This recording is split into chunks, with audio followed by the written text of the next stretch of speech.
मौजे नाणेकरवाडी तालुका खेड जिल्हा पुणे या गावच्या हद्दीत चाकण तळेगाव रोड लगत आरोग्यम हॉस्पिटल शेजारी रामदास मारुती कड यांचे जमीन गट नंबर 428 मधील सना एंटरप्राइजेस कॉटन वेस्ट गोडाऊनला आग लागली। या आगीमध्ये गोडाऊन मधील कल्पना विजय शिरसाट वय वर्ष 29, राधा हरीश ठाकूर वय वर्ष 26, उज्ज्वला दिलीप सोनतळे वय वर्ष 35, कुसुम संदीप सावरकर वय वर्ष 30, रामदास परशुराम राठोड वय वर्ष 52 हे सर्व राहणार खराबवाडी तालुका खेड जिल्हा पुणे हे मयत झाले आहेत। ही आग सकाळी 9:45 सुमारास लागली। मोहम्मद आरिफ अब्दुल कलाम खान राहणार गट number 116 Akshay empire A wing flat number 416 यांच्या मालकीचं हे गोडाऊन आहे। हे संपूर्ण गोडाऊन पत्र्याचं गोडाऊन आहे। ही लागलेली आग विझवण्यासाठी 5 अग्निशामक दलाच्या गाड्या तत्परतेने कार्यरत झाल्या। यामुळे अवघ्या 1.5 तासांमध्ये या आगीला आटोक्यात आणण्यात अग्निशामक दलांच्या कर्मचाऱ्यांना यश प्राप्त झाले। परंतु या आगीमध्ये लाखोचे नुकसान झालेले आहे। तसेच ही आग कशामुळे लागली हे कारण अजून समजलेलं नाहीये। सकाळी 10च्या सुमारास या ठिकाणी आग लागली। अग्निशमन दलाच्या 5 गाड्या इकडे तैनात झाल्या। 1.5 तासात आम्ही आगीवर नियंत्रण मिळवण्यात आम्हाला यश आले। MIDCच्या आमच्या 2 फायर इंजिन्स इकडे कार्यरत होते।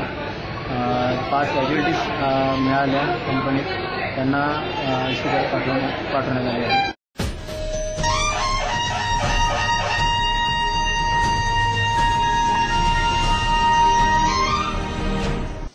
जागृत नागरिक सुरक्षित शहर। आपल्या आसपास होणाऱ्या सर्व घडामोडी कैद करा आपल्या अँड्रॉइड मोबाईल मध्ये आणि पाठवा आम्हाला। आम्ही आपल्या सर्व घडामोडी आमच्या न्यूज महाराष्ट्राच्या बुलेटिन मध्ये फ्लॅश करू। सोबत पाठवा आपले नाव आणि परिसराचे नाव। आमचा व्हॉट्सअप क्रमांक आहे 9890952148, 9371193312 आणि 9421081786 न्यूज महाराष्ट्र सदैव आपल्या सोबत। रहा कनेक्टेड न्यूज महाराष्ट्राशी केव्हाही कुठेही। YouTube वर सबस्क्राईब करा न्यूज महाराष्ट्र या पेजला आणि पाहत राहा न्यूज महाराष्ट्राच्या घडामोडी। न्यूज महाराष्ट्र सदैव आपल्या सोबत। पिंपरी चाकण येथे बजाज ऑटो लिमिटेड कंपनीतील 900 कामगारांनी जेवणावर बहिष्कार टाकला आहे। कंपनीने केलेली पगारवाढ या कामगारांना मान्य नसल्याने त्यांनी हा बहिष्कार टाकला। कंपनी प्रशासनाने कामगारांच्या मागण्या पूर्ण कराव्यात अशी अपेक्षा यावेळी कामगारांनी वर्तवली आहे।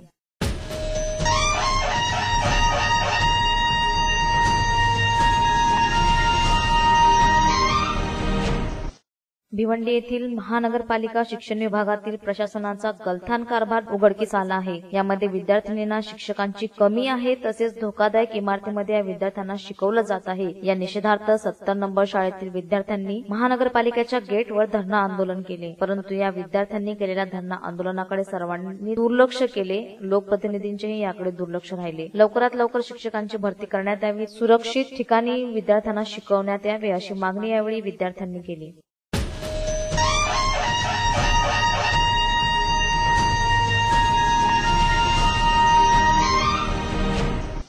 बागलाण तालुक्यातील किकवारी डांग तळवाडे रस्त्यावर कॉलेजला जात असलेल्या 2 महाविद्यालयीन युवतींपैकी एकीचे अपहरण करून तिला बोलेरो गाडीतून भरधाव वेगाने नेत असताना चालकाचा ताबा सुटून शाळेत जात असलेला विद्यार्थी भरधाव गाडीखाली चिरडला गेल्याने 10वी शिकणाऱ्या विद्यार्थ्यांचा जागीच मृत्यू झाला। यामुळे किकवारी व तळवाडे येथील ग्रामस्थ आक्रमक झाले। बोलेरोतील 4 आरोपींना तळवाडे ग्रामपंचायत कार्यालयात आणून बेदम मारहाण करण्यात आली। ग्रामस्थांचा संताप इतका प्रचंड होता की एकाही आरोपीच्या अंगावर त्यांनी कपडे ठेवले नाही। सटाणा पोलिसांना या प्रकारची माहिती मिळताच त्यांनी तळवाडे गाठत 4 आरोपींची जमावाच्या ताब्यातून सुटका केली। आरोपींना पोलिसांनी ताब्यात घेतले असले तरी संतप्त जमावाने बोलेरोला आग लावून पेटवून दिले।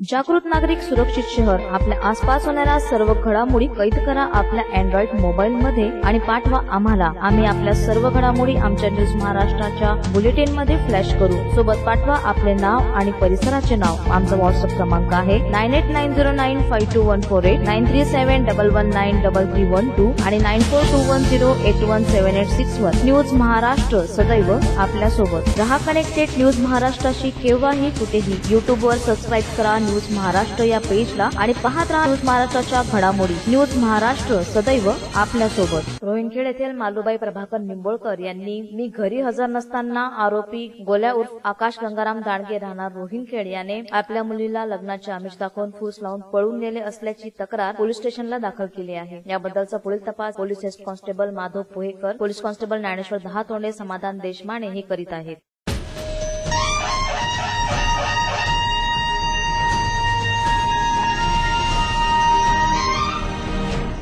पालिका निवडणूक भुसावळ शहराच्या हद्दीत असली तरी यंदा प्रथमच शहरासह ग्रामीण भागातही आचारसंहिता लागू केली गेली आहे. या आचारसंहितेचा भंग करू नका, अन्यथा फौजदारी कारवाईस तयार राहा, असा इशारा प्रांताधिकारी तथा निवडणूक निर्णय अधिकारी माननीय डॉक्टर श्रीकुमार चिंचकर यांनी पत्रकार परिषदेतून दिला आहे. तहसील कार्यालयात झालेल्या पत्रकार परिषदेत प्रांताधिकारी डॉक्टर चिंचकर यांनी प्रत्येक राजकीय पक्ष आघाडीच्या पदाधिकाऱ्यांनी निवडणुकीसाठी सभा घेणे, प्रचार रॅली काढताना पूर्वपरवानगी घ्यावी, यासाठी तहसील कार्यालयात लवकरच एक खिडकी योजना, मदत खिडकी, मीडिया सेंटर सुरू करणार असल्याचीही माहिती दिली. यावेळी तहसीलदार मीनाक्षी राठोड यांनी निवडणूक लढवणाऱ्या प्रत्येक उमेदवाराला ऑनलाईन उमेदवारी अर्ज भरावा लागेल. हा अर्ज भरल्यानंतर त्यांची प्रिंट काढून आवश्यक कागदपत्रे जोडून ती निवडणूक निर्णय अधिकाऱ्याकडे सादर करावे लागतील, अशी माहिती दिली. हस्तलिखित कोणाचाही अर्ज स्वीकारला जाणार नाही, असे स्पष्ट केले. सहाय्यक निवडणूक अधिकारी मुक्ताईनगरचे तहसीलदार मान्य जितेंद्र कुवर, नायब तहसीलदार मान्य पी.बी. मोरे, पालिकेचे मुख्याधिकारी मान्य बी.टी. बाविस्कर यांची यावेळी उपस्थिती होती.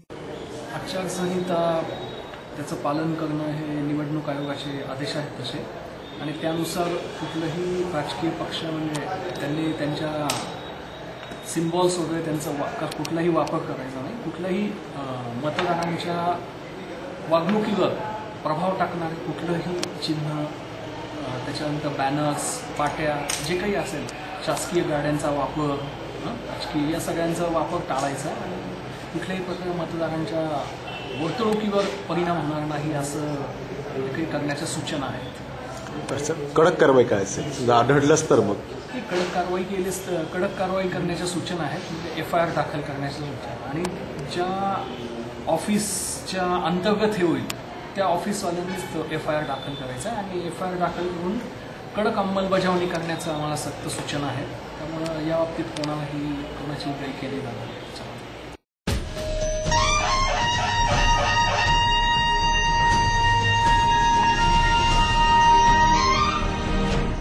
उरी हल्ल्यानंतर मुंबईवर दहशतवादी हल्ल्यांची भीती वाढल्याने शहराबाहेरील नोकर, भाडेकरूंची माहिती जवळच्या पोलीस ठाण्यात देणे बंधनकारक असल्याचे मुंबई पोलिसांकडून सांगण्यात आले आहे. दसरा दिवाळी सणांच्या निमित्ताने राज्यभरातून शेकडो नागरिक मुंबईत येतात. काही वेळा त्यांचे वास्तव्य वाढते. या परिस्थितीचा फायदा घेऊन चोरी, दरोडे, लुटमार, छेडछाड याविषयी दंगली किंवा दहशतवादी कारवायाही केल्या जाण्याची शक्यता असते. यामुळे मुंबई पोलीस आयुक्तांनी भाडेकरू ठेवणाऱ्यांनी भाडेकरूची संपूर्ण माहिती जवळच्या पोलीस चौकीला लेखी स्वरूपात कळवावी असे आदेश जारी केले आहे. याच पार्श्वभूमीवर कंडारी येथील पोलीस पाटील रामा तायडे यांनी पुढाकार घेत गावात दवंडी पिटवली आहे. यामध्ये घरभाडेकरू यांच्याकडून आधार कार्ड तसेच कागदपत्र घरमालकांनी जमा करणे गरजेचे आहे. असे न केल्यास संबंधित घरमालकावर गुन्हा दाखल करणार असल्याचेही पोलीस पाटलांनी यावेळी सांगितले. कंडारी येथील पोलीस पाटील रामा तायडे यांच्या उपक्रमामुळे त्यांचे सर्वत्र कौतुक होत आहे. वाढत्या दहशतीचे विचार करीत असता किंवा सणासुनाचा विचार करीत असता या ठिकाणी कायद्याच्या अंतर्गत ठिकाणी घर मालकाला घर भाडेकरूची या ठिकाणी माहिती देणं गरजेची आहे. परंतु या विषयाकडे काही नागरिक पाठ फिरत असल्याने कंडारे गावातील पोलीस पाटील यांनी हा उपक्रम हाताशी धरून एक अतिशय सुप्त या ठिकाणी कागदपत्र जमा करून या ठिकाणी पोलिसांपर्यंत पोहोचण्याचं काम या उपक्रमाच्या माध्यमातून करते. आपल्या जवळ या ठिकाणी कंडारे गावाचे पोलीस पाटील रामभाऊ तायडे या ठिकाणी आहे. आपण त्याच्यावर जाणून घेणार की या ठिकाणी ते प्रोसिजर या ठिकाणी कशी राबवत आहेत. नमस्कार. नमस्कार. पोलीस पाटील या पदाची तुम्ही आज खूप चांगल्या पद्धतीने कामगिरी करत आहात. एक कायदा सुव्यवस्था लक्षात घेता या ठिकाणी घर मालकाकडनं तुम्ही या ठिकाणी घर भाडेकरूची माहिती घेत आहेत. कशी प्रोसेस तुम्ही राबवत आहात? मी कायद्यामध्ये शहर पोलिटिशियन वगैरे यांचे आदेश घेतलेला आहे. त्यांच्या आदेशाच्या वतीनं माझ्या गावामध्ये काय घडामोडी होतात, माझ्या गावामध्ये कोण नवीन व्यक्ती येऊ जाऊ करत राहतात, आपल्या घरामध्ये आलेले व्यक्ती कोण भाडेकरू कसा राहतो, काय राहतो, याचं काय विषय, सणासुद्याचे दिवस आहेत, पुढे कोणती घातपातचा विषय कोणता घडू नये, आपल्या गावामधले जो नागरिक आहे ते सुरक्षित राहावं, हे आपल्या याच्या मागे उपक्रमामागे आपला उद्देश आहे. आणि जे कागदपत्र आपलं आधार कार्ड वगैरे आपल्याला मला जमा करणार आहेत ते माझ्याजवळ जेही घर भाडेकरू आहेत तिथे ते आधार कार्ड वगैरे पूर्ण मी पोलीस स्टेशनला जमा करणार आहे, शहर पोलीस स्टेशनला, आणि माझं काम हे उपक्रम मी राबवत आहे. एक अतिशय उपक्रम या ठिकाणी कायदा सुव्यवस्थेला योग्य तर लाभेल व कायदा सुव्यवस्था सुरक्षित राहील या हिशोबाने या ठिकाणी पोलीस पाटलांनी या ठिकाणी एक पहिलं पाऊल या ठिकाणी कंडारी गावातून उचललेलं आहे आणि नागरिकांचा सुरक्षितता विचार या ठिकाणी स्वतः त्यांनी केलेला असल्यामुळे खरं नक्कीच या ठिकाणी कंडारी गावातील नागरिक यांच्या उपक्रमामुळे या ठिकाणी सुरक्षित राहू शकतील असं या ठिकाणी म्हणणं काही वावगं ठरणार नाही. कॅमेरा रामा ताडेसह विशाल सूर्यवंशी न्यूज, महाराष्ट्र.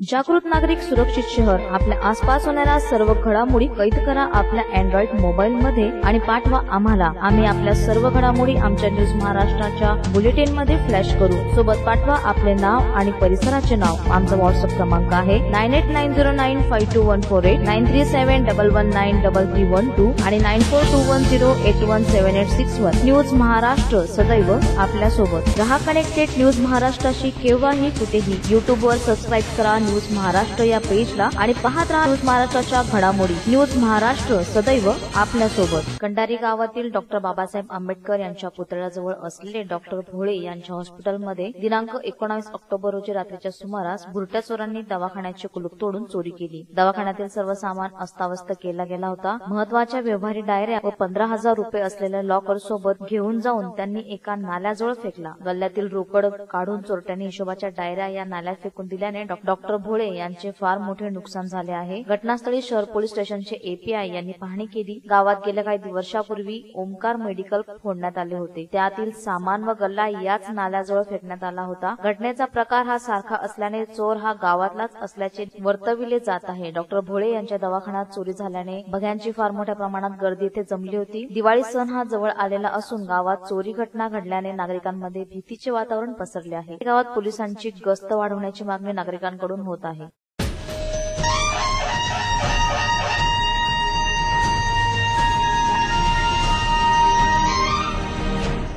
नांदेडमध्ये पहिल्यांदाच ग्रीन कॉरिडॉर करण्यात आलं. अवयव दान करून 4 जणांचा जीव वाचवण्यात आला तर 2 जणांना दृष्टी देण्यात आली. अपघातात ब्रेन डेड झाल्यानंतर अवयव दान करण्यासाठी नांदेडमध्ये प्रथमच ग्रीन कॉरिडॉर करण्यात आलं. नांदेडमध्ये 36 वर्षाच्या सुधीर रावळकर यांचा अपघाती मृत्यू झाला. अपघातात त्यांचा मेंदू मृत झाला. त्यानंतर त्यांच्या नातेवाईकांनी अवयव दान करण्याचा निर्णय घेतला. मुंबई, पुणे आणि औरंगाबादच्या तज्ञ डॉक्टरांनी रावळकर यांचे अवयव काढले. त्यानंतर हृदय मुंबईच्या फोर्टिस हॉस्पिटलमध्ये तर लिव्हर पुण्याच्या रुबी हॉस्पिटलमध्ये नेण्यात आलं. विशेष म्हणजे त्यांचे अवयव एअर अँब्युलन्सने पाठवण्यात आलं. सुधीर रावळकर यांच्या दोन्ही किडन्या औरंगाबाद इथं पाठवण्यात आल्या. त्यांचे डोळे नांदेड येथील शासकीय रुग्णालयात गरजूंना दिले जाणार आहेत. अवयव नेण्यासाठी नांदेडचे शासकीय रुग्णालय ते विमानतळ असे जवळपास 20 किलोमीटरच्या अंतरावर ग्रीन कॉरिडॉर करण्यात आलं. यावेळी शहरात सर्व रहदारी थांबवण्यात आली होती. सुधीर रावळकर यांच्या कुटुंबियांच्या निर्णयामुळे 4 जणांना नवीन जीवदान तर 2 जणांना दृष्टी मिळणार आहे.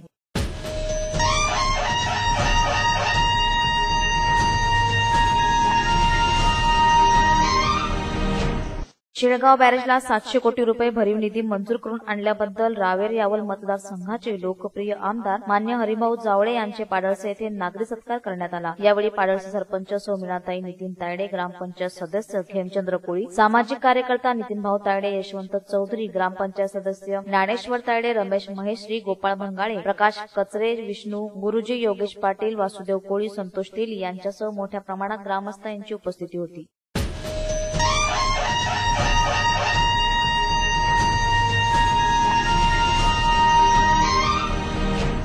जागृत नागरिक सुरक्षित शहर. आपल्या आसपास होणाऱ्या सर्व घडामोडी कैद करा आपल्या अँड्रॉइड मोबाईलमध्ये आणि पाठवा आम्हाला. आम्ही आपल्या सर्व घडामोडी आमच्या न्यूज महाराष्ट्राच्या बुलेटिनमध्ये फ्लॅश करू. सोबत पाठवा आपले नाव आणि परिसराचे नाव. आमचा व्हॉट्सअप क्रमांक आहे 9890952148, 9371193312 आणि 9421081781. न्यूज महाराष्ट्र सदैव आपल्यासोबत. रहा कनेक्टेड न्यूज महाराष्ट्राशी केव्हाही कुठेही. युट्यूबवर सबस्क्राईब करा न्यूज महाराष्ट्र या पेजला आणि पाहत राहा न्यूज महाराष्ट्राच्या घडामोडी. न्यूज महाराष्ट्र सदैव आपल्यासोबत. पुणे येथे वारजे माळवाडी गणपती माथा येथे बसला अचानक आग लागली. सुदैवाने या अपघातात कोणी जखमी झालेलं नाही. अग्निशमन दलाच्या जवानांनी आगीवर वेळीच नियंत्रण मिळवल्याने पुढील होणारी दुर्घटना टळली. यावेळेस या रस्त्यावरील वाहतूक नियंत्रित करण्यासाठी वाहतूक पोलीस तसेच बस चालक वाहक यांनी सतर्कता दर्शविली. या घटनेमुळे थोडा वेळ येथील वाहतूक ठप्प झाली होती. भर रस्त्यात आगीत होरपळणारी बस बघून बघणाऱ्यांची मनेही थरारली होती.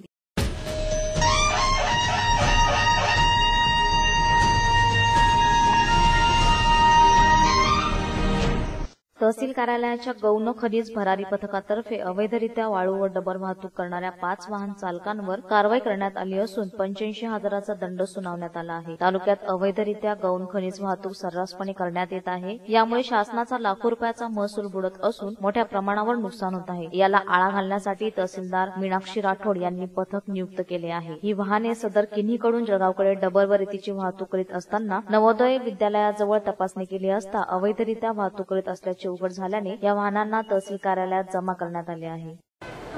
अवैध गौण खनिज वाहतूक पथकाने 2 दिवसामध्ये 5 मोठे डंपर आणि 1 ट्रॅक्टरचा पकडलेला आहे. वाहतूक करताना संबंधितांना आम्ही नोटीसही इश्यू केलेल्या आहेत. सदर नोटीसच्या अनुषंगाने जे वाहन चालक किंवा वाहन मालक आहेत यांच्याकडनं जो खुलासा प्राप्त होईल आणि त्यांनी दिलेल्या जे काही कागदपत्र आहेत त्याचं व्हेरिफिकेशन करून त्याच्यानंतर त्यांच्यावर दंडात्मक कारवाई करायची किंवा कसे याचे निर्णय नियमाप्रमाणे घेतले जाईल आणि दंडात्मक कारवाई झालेली जी कोणती रक्कम असेल ती तात्काळ शासकीय भरणा म्हणून केली जाईल.